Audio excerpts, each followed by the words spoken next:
Diego, gracias por la disposición. Ni un segundo me dijiste, dale, si puedo, por agenda estoy.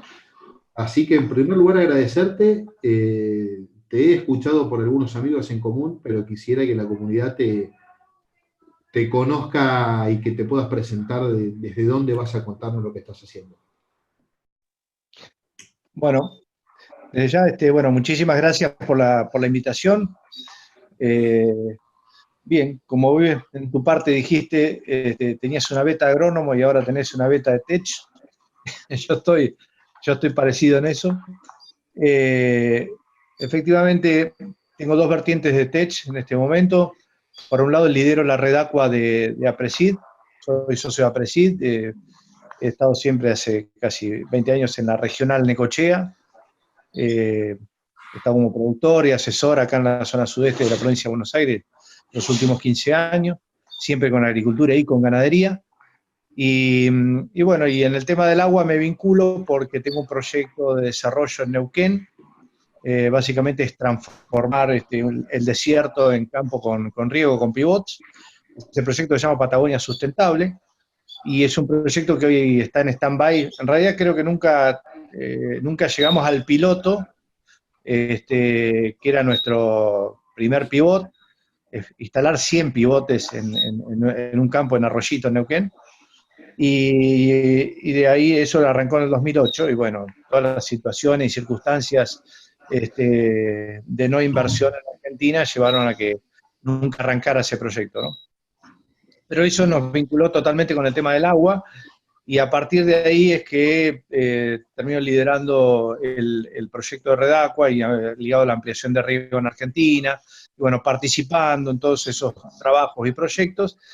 Y la Red Aqua se constituye en APRESID hace aproximadamente 4 años y era un espacio donde inicialmente se iba a debatir lo que era ampliación de riego en Argentina y todos los temas que tenían que ver con la ampliación de riego en Argentina, no solamente tecnológicos, sino también desde el punto de vista ambiental, de permisos de agua, de entendimiento de los proyectos en general, ¿no? Luego vinieron las inundaciones de hace 4 años y ahí aparecieron los temas de inundaciones y gobernanza. Se empezó a hablar de la palabra gobernanza, y tenemos mucho que ver con la gobernanza, que te diría casi el primer punto o tema que nos tiene en agenda dentro de lo que es la Red Aqua. La Red Aqua hoy participan gente del gobierno, gente del INTA, gente de todas las provincias, es decir, tenemos más de 30 miembros. No es como el webinar, pero es decir, WhatsApp en definitiva, y nos juntamos una vez al año en la previa del Congreso y durante el Congreso a debatir los temas del año. En esas zonas donde había inundaciones se fue el agua y quedó el agua en Napa, y uno de los integrantes es Pablo Volati. Y bueno, y Pablo Volati, el problema que nos manifestaba en ese momento era que tenía como 300 freatímetros y el gran problema que tenía era recabar los datos, ¿no? Y el tema de recabar los datos nos llevó a que queríamos entender cómo podíamos hacer para tener esos datos de manera más automatizada. Y ahí surgió también, se van sumando los temas, surgió esta historia del canal intercontinental, o no sé cómo se llamaba, el que iba a cruzar la Argentina de La Pampa hasta Arroyito, Córdoba, que eran 800 kilómetros que iban en definitiva a interferir o de alguna manera a tocar lo que era el establishment del agua del oeste y el este del canal. Entonces nosotros dijimos, bueno, eso va a haber que medirlo antes que lo hagan, porque si lo llegan a medir después, nos van a estar manejando el agua de superficie y de subsuelo, y al productor en definitiva sin datos, lo agarra sin datos, va a ser una pelea desigual.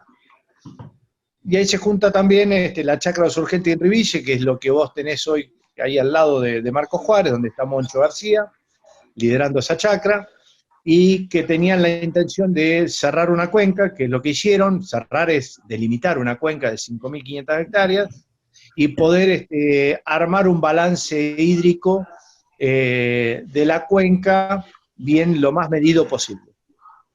¿Dónde se junta todo esto? Bueno, en las napas. y había que medir la napa. En esa cuenca, la napa está desde hace casi 8 años o 9 años, está entre la superficie y 3 metros permanentemente, y ya esté a menos de 1 metro, entre 1 y 2, o a 2 o 3, los efectos son totalmente distintos para las decisiones que hay que tomar arriba. Entonces entendimos que hay que empezar a medir la napa.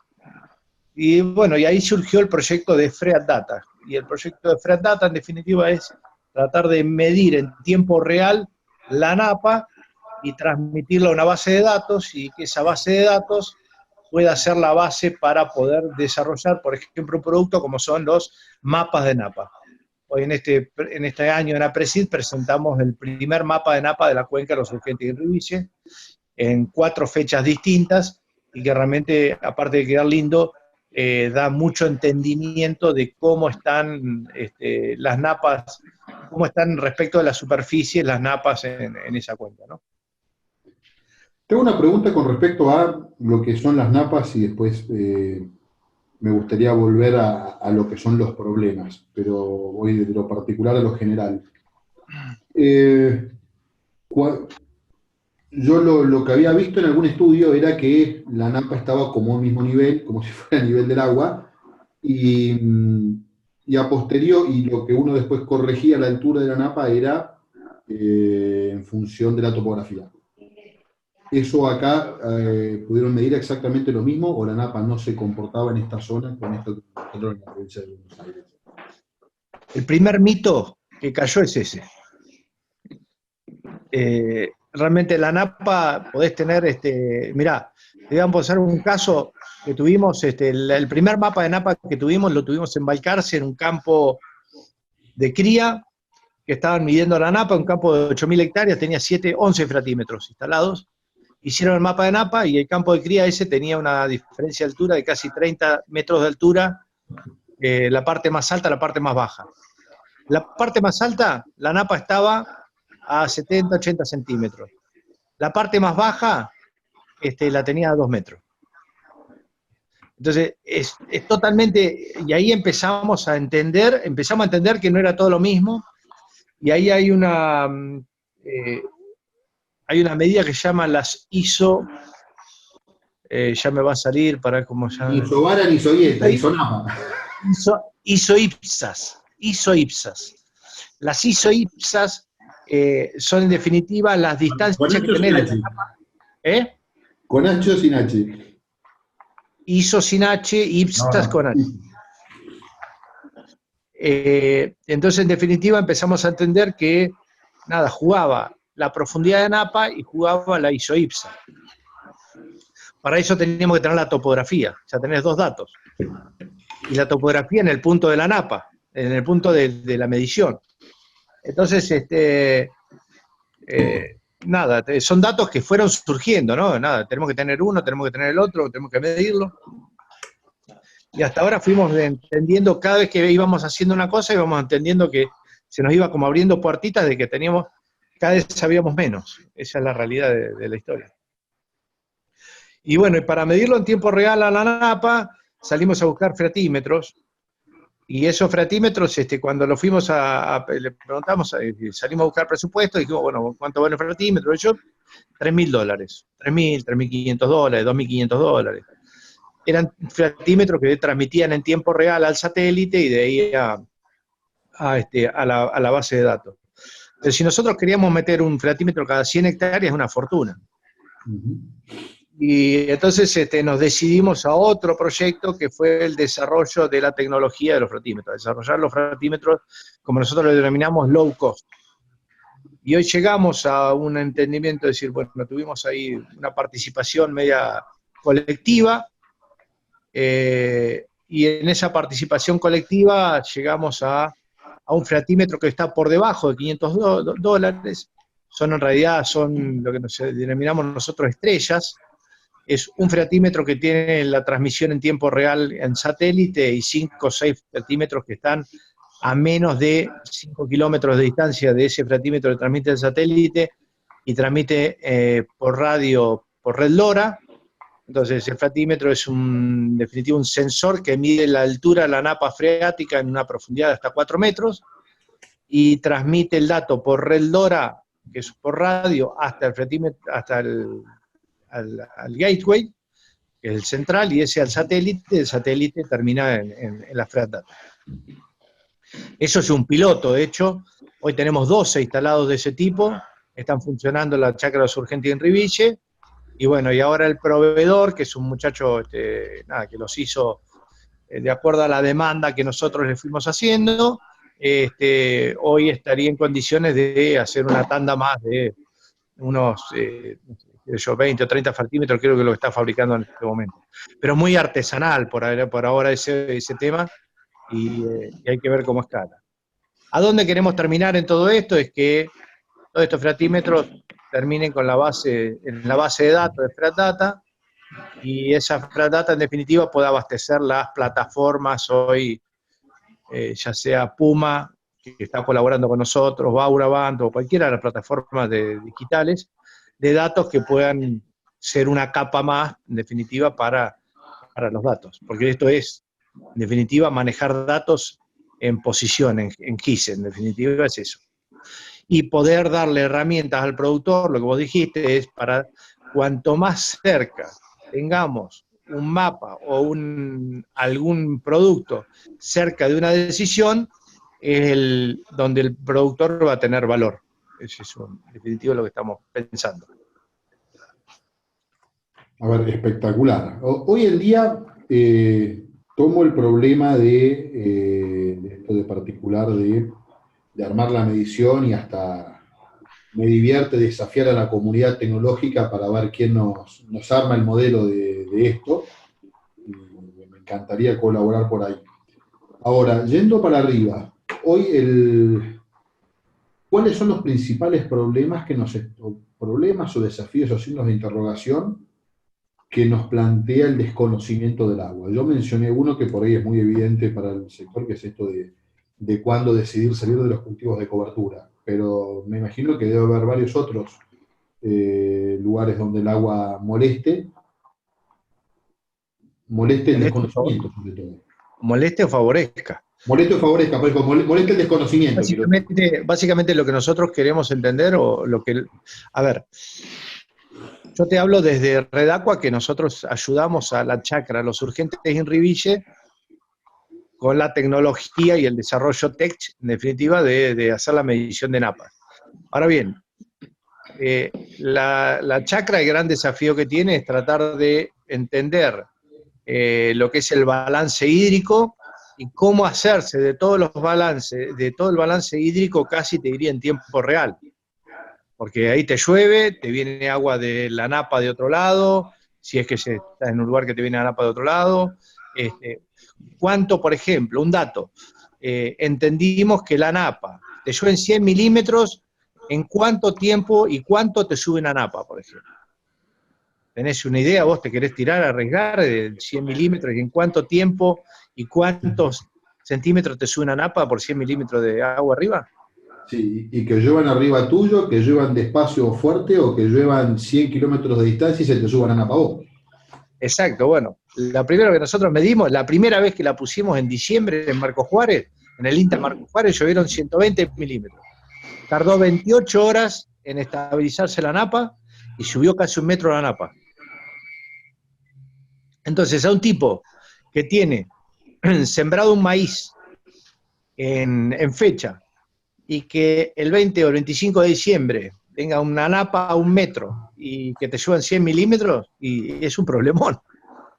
Un problemón porque todavía no decidió. Por ejemplo, hubo un productor, era un caso de uso en eso, un productor que tenía 600 hectáreas en Quemú, en esa zona de La Pampa, o por ahí arriba. Por esa zona de La Pampa era, y que tenía napa el tipo, y la venía teniendo entre 1,20 m y 80 centímetros hasta el 15, el 20 de diciembre. Lo llevaron 50 milímetros, le aumentaron 30, 40 centímetros, y el tipo tenía que decidir ir con la urea o no en 600 hectáreas. Esa era la decisión. Y el tipo tenía que brindar el 25, tenía que brindar el primero, y tenía que decidir si iba a ir o no con la urea ahí arriba, porque si vos sacabas la cuenta por la cantidad de agua que tenía, y vos decías, aprieto el acelerador a fondo, 200 kilos de urea. Ahora, se llegaba a pasar de largo porque le llovían 100 milímetros más en los 15 días siguientes y perdía todo, o perdía gran parte de esa superficie. Le llovieron 150 milímetros, la decisión fue no hacerlo, porque el riesgo era grande. Le llovieron 150 milímetros entre el 5 y el 10 de enero, y el tipo, nada, descorchó contento porque no gastó 200 kilos de urea.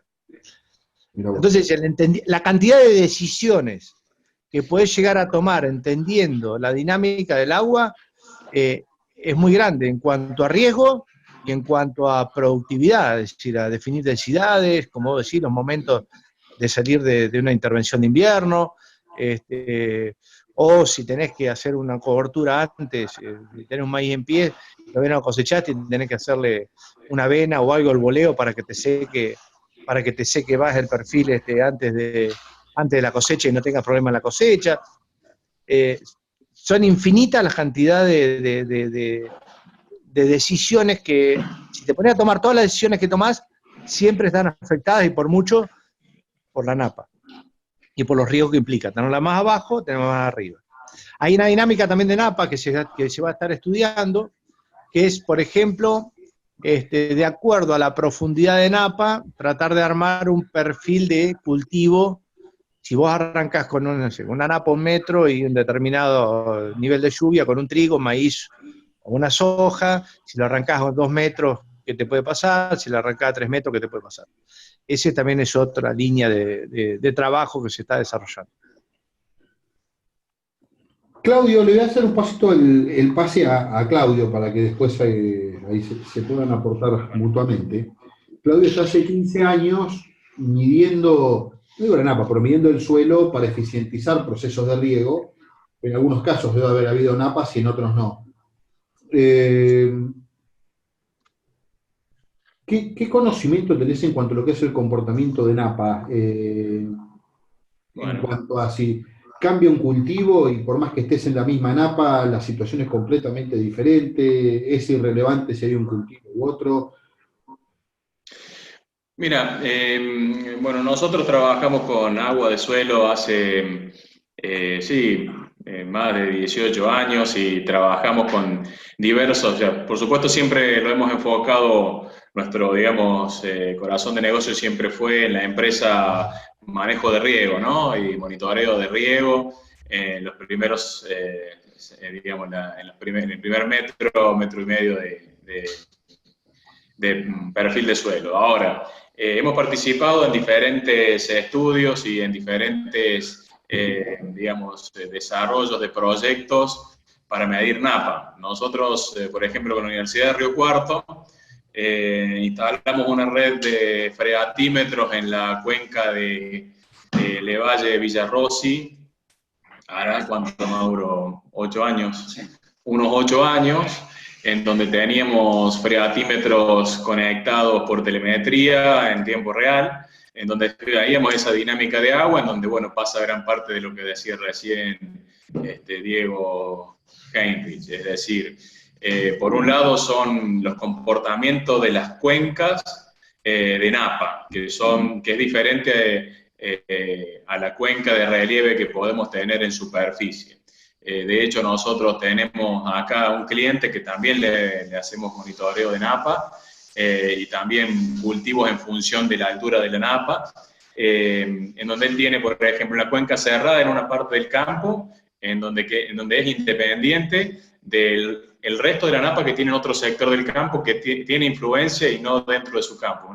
Es otra cuenca que él tiene funcionando. Entonces, coincido, primero hay que ver cuál es el origen y qué tipo de napa se tiene, el nivel de recarga que va a depender del tipo de cuenca que tenga, y después el manejo del agua en el cultivo es distinto, es decir, de acuerdo a la textura que tenga ese suelo, el agua va a subir con mayor o menor velocidad por capilaridad, que esa es la forma en que sube a las napas, ¿no? Nosotros sabemos que las raíces de los cultivos pueden llegar a enraizar en profundidad, pero bueno, el 80% del volumen de raíces está en los primeros 50 centímetros de suelo. Entonces, podemos tener una muy buena napa que esté abasteciendo a esas raíces, pero digamos, no interesa tanto, por lo menos en nuestro punto de vista, aumentar la exploración de las raíces, sino hacer que el agua llegue al revés, ¿no? Que suba el agua de la forma más conveniente posible, más rápido posible. Utilizamos, bueno, nosotros en los proyectos hemos utilizado telemetría, distintas telemetrías.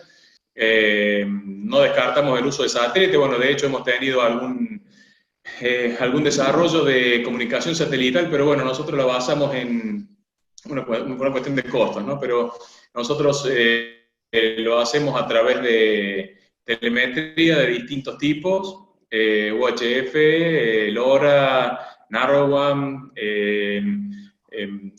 que comunican hasta ciertos lugares y los gateways después se conectan por GPRS, distintos sistemas de comunicación, ¿no?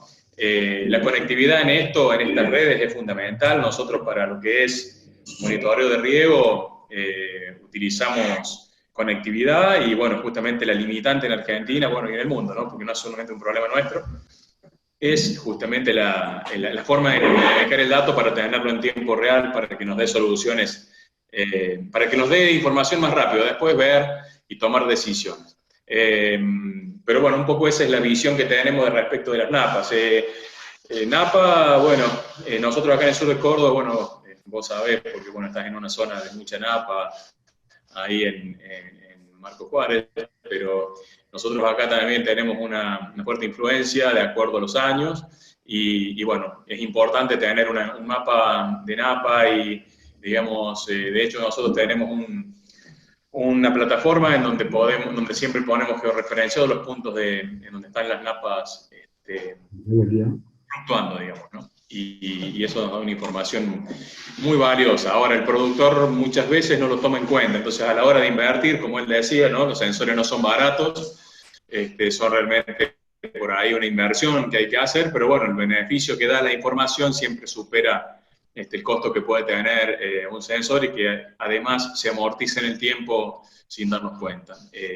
Así que bueno, eso es así. Nosotros le apostamos siempre a tecnología probada, es decir, los desarrollos ya están hechos, ¿no? O sea, podemos desarrollar nuestros propios sensores. De hecho, nosotros tenemos nuestro propio sensor en desarrollo, pero bueno, nuestro sensor para riego nos llevó 10 años desarrollarlo, ¿no? Para que tenga una calidad equiparable a lo que son las calidades que vienen de Alemania o de Estados Unidos, que son los orígenes de estas tecnologías. Entonces, el desarrollo de sensores propios para bajar los costos, hay que, bueno, tener en cuenta ciertas y determinadas cosas como para que, digamos, en el desarrollo no se pierda datos, en el desarrollo no se pierda esfuerzo. Entonces, por ahí hay que pensarlo bien en cuanto a la inversión que hay que hacer. Siendo que es clave el tema de la medición, y a partir de la medición vamos a poder conocer dónde están las cuencas subterráneas abiertas, las cuencas cerradas, la interacción, los tiempos de correlación con las lluvias y demás hierbas. ¿Qué es lo que está limitando hoy el abaratamiento del desarrollo de este tipo de sensores? Lo que es la red de comunicación, lo que es la medición en sí misma y tener distintos sensores para tener en la varilla, o no sé cómo estén haciendo para tener el dato, la interrelación entre todas estas variables, poder meter todo dentro de una unidad. ¿Dónde estamos trabados? ¿Qué es lo que está complicando tener un buen ferroperímetro low cost? Te pregunto vos primero y después lo paso a Diego, si está por ahí. Sí, bueno, desde mi punto de vista, ¿no? Hacer equipamiento low cost, como te digo, uno tiene que estar dispuesto a que, bueno, en sí, uno puede tener tecnología desarrollada y con un bajo costo. Ahora, eso nos trae el inconveniente que después puede que pase que no tengamos el dato en el tiempo y en forma. ¿Por qué? Porque ese tiempo en el desarrollo, ¿qué significa? Que, por ejemplo, un freatímetro se llena de barro, el componente le entra agua, no, se quema, no manda la información, es decir, tiene una serie de inconvenientes el desarrollo de este tipo de tecnología de sensores que no es tan simple y sencillo. Uno compra un freatímetro alemán, sí, vale $2.500, pero sabe que por más barro que haya, nosotros hemos tenido sensores con, no sé, Mauro, 1 metro de barro arriba, y después lo sacamos, lo limpiamos, lo volvemos a poner y sigue funcionando perfectamente bien como anda. Entonces uno dice, sí, vale una plata, pero ya está hecho y desarrollado para este tipo de problemas. O sea, nosotros lo que vemos es que nos encontramos con una problemática de napa en Argentina, pero no es nueva en el mundo. En el mundo este problema ya existe, en Estados Unidos ya lo han solucionado, y en Europa también. Entonces, lo que vemos que por ahí, el hecho de, lo que asusta, nosotros vemos el inconveniente es, asusta la primera inversión que hay que hacer, ¿no es cierto? Uno dice, bueno, voy a imaginar, bueno, pero vale $2.500, bueno, no apliquemos la tecnología. No es así. Pensamos que hay que medir las consecuencias y si vale la pena realmente hacerlo o no. Que la tecnología y el desarrollo de la industria argentina en esto es muy buena, como en todas las cosas, es muy buena. Pero bueno, lleva tiempos. Como te digo, nosotros, pongo el caso nuestro, que lo vivo a diario, nosotros empezamos con un desarrollo propio hace 10 años y entre medio el proyecto se cortó 20 veces, y por problemas contractuales como los que vivimos ahora, que teníamos que comprar cierto determinado material en, no sé, por decirte, en Rumania, y cuesta traerlo, cuesta importarlo y probarlo, y bueno, y hoy por hoy se corta, digamos, no es la prioridad, digamos, de la empresa seguir el desarrollo, y así sucesivamente. Entonces, el problema en Argentina no son las ideas o no son digamos, la inventiva propia de la tecnología, sino que es todo el proceso que acompaña, que muchas veces traba y demora el tener un producto en tiempo y en forma. Quizás cuando ya tenés listo el producto, ya es viejo, no funciona, no te sirve, ya salieron en el mundo 20 opciones y quizás más barata de la que estabas haciendo vos. Diego, misma pregunta. ¿Coincidís? ¿No? ¿Alguna diferencia? La escala se me ocurre por ahí como componente. Bueno, un poquito iba a ir a eso. Comparto con Claudio que la capacidad intelectual y de desarrollar las cosas está, en Argentina está. Es cuestión de poner 4 tipos a pensar en un problema y que se arme el equipo para que haya una solución y una interacción, y hay capacidades, y hay habilidades y todo. Los contextos son muy, golpean demasiado a proyectos que por ahí vos no sabés si vas a tener o no mercado, porque ponerte a desarrollar algo de esto y vos decís, voy a vender 1000 centímetros, después capaz que lo tenés, no se lo vendés a nadie y te quedaste con un montón de guita adentro y decís, ¿quién carajo me la pone? ¿Viste? Entonces, este es un punto y vos para desarrollar algo, y que vos decís, mira, voy a desarrollar algo, voy a tener escala, y te imaginás. Nosotros, por ejemplo, la Flat Data la encaramos del lado de por una cuestión justamente lo que vos dijiste al final, por la escala. Nosotros entendimos que esto tiene que tener 3.000 flatímetros, 5.000 flatímetros. Ahora, la única manera de que eso exista es que toda la data vaya a una base de datos, con una DNS que nos aparece, y que después esa data pueda de alguna manera volver, ya sea en decisiones de canales, en decisiones de gobierno, que darle un valor que no sea el productor solamente midiendo la napa de su campo, porque el productor midiendo la napa de su campo no le puede hacer un mapa, si es un tipo con una escala de 500 hectáreas más, bueno, fantástico. Ahora un tipo de menos de 500 hectáreas o 300 hectáreas, y por ahí, te parece, pondré uno cada 100 hectáreas, pondré uno, capaz que con uno me alcanza para todo el campo, y decir, no, flaco, no tenés 30 metros de altura de diferencia, no podés hacer con un mapa con una andada, mientras tomás el mapa y andás y medís los centímetros, no vas a tener la tecnología. Siempre tenemos esas limitantes para escalar. Nosotros encaramos por el lado de tratar de escalar esto, pero para escalarlo tenemos que tener los proveedores. ¿Puedes apagar tu micrófono que acopla, Claudio, y abrirlo cuando hables? Sí. Perdón, que le acoplaba el micrófono a Claudio. Entonces, me parece que el tema debiera tener escala y Y ya te diría, hoy, para una de las maneras de evitar esto es tener globalización. Es decir, pensar una solución que pueda ser usada acá y en el mismo tiempo en otro lado, es decir, si vas a encarar, por ejemplo, el desarrollo de un fratímetro, y bueno, tenés que saber que lo vas a usar en el sur de Córdoba, que es Argentina, lo podés usar en Paraguay en un lugar, lo podés usar en Brasil en otro lugar, y lo podés usar en Holanda y lo podés usar en otro lado. Porque si no es muy complicado el contexto para poder desarrollar de este tipo de inversiones, ¿no? Que necesitas mucho en investigación, desarrollo y pegarte con la cabeza contra todo, en definitiva. Por ¿Hay lo menos es alguna, la opinión. ¿hay algún caso como este que hayan visto en el mundo? Me imagino que no, pero no lo sé. ¿En Holanda o en algún otro lado? Mirá, a Porque mí me me acuerdo. pasó, bueno, pido, no sé cómo manejar el pido. Dale, dale. A nosotros nos pasó justamente con Moncho, y ahí fuimos que encaramos el tema de los fratímetros. Cuando nosotros planteamos esto en una reunión donde había administradores de consorcios de Holanda que manejan el agua de los polders, y cuando le contamos la idea de que queríamos hacer fratímetros de bajo costo y de transmisión en tiempo real, yo te aseguro que la reacción de los 5 o 6 holandeses que estaban ahí fue espectacular. Es decir, si ustedes desarrollan eso sería fantástico, porque ellos no lo tenían desarrollado. Ellos estaban usando unos sensores que los metían con una tanza abajo, venían y los medían después, era como hacían autopsias de sus napas, y no lo tenían en tiempo real. Después aparecieron, empezamos a buscar y había algunas alternativas, pero no eran tampoco en tiempo real. Algunas eran, como dice Claudio, hay que ver bien el tema de la comunicación, porque hay muchas variantes en comunicación, depende de la ubicación que estés.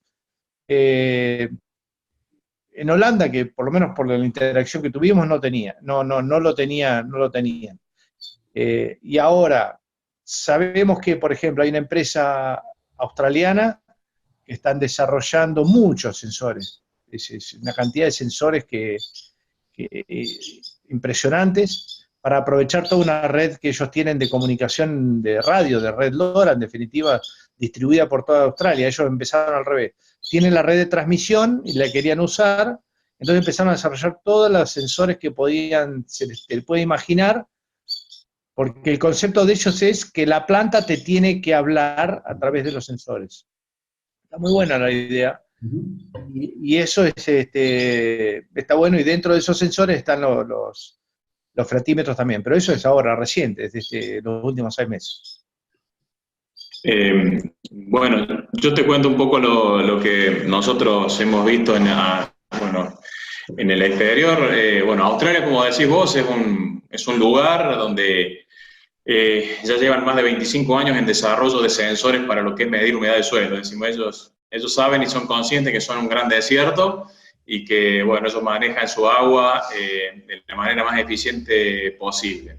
De hecho, los desarrollos más importantes de sonda de humedad de suelo para riego tienen su origen ahí, ¿no? En Australia.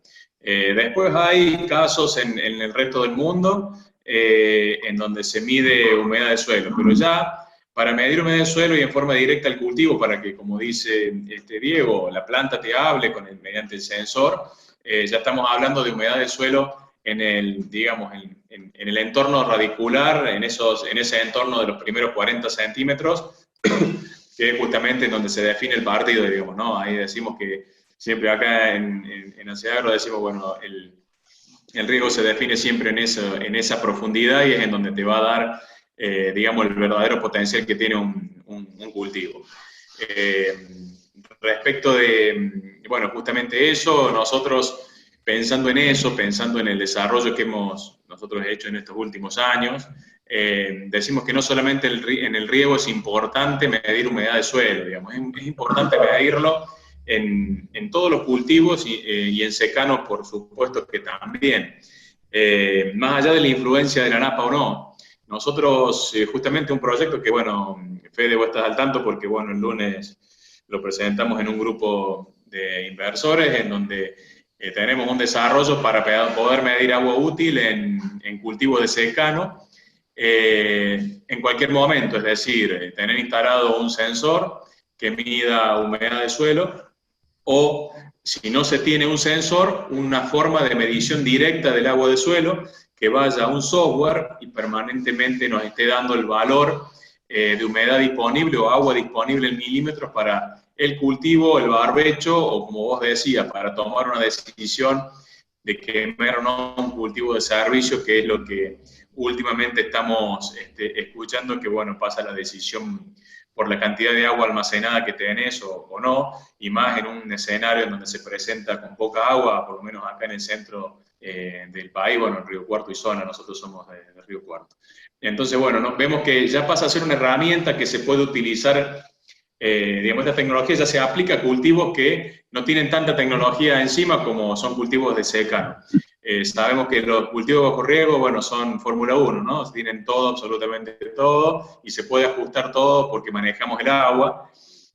Por lo tanto, la dinámica del agua, la dinámica de nutrientes, la dinámica de maleza, todo es mucho más, digamos, rápido y tiene mucho más impacto. Entonces, lo que vemos es que toda esa tecnología que hace 10 años atrás estaba solamente enfocada al riego, ahora empieza a ser requerida o pasa a ser una herramienta necesaria para el manejo de cultivos en secano.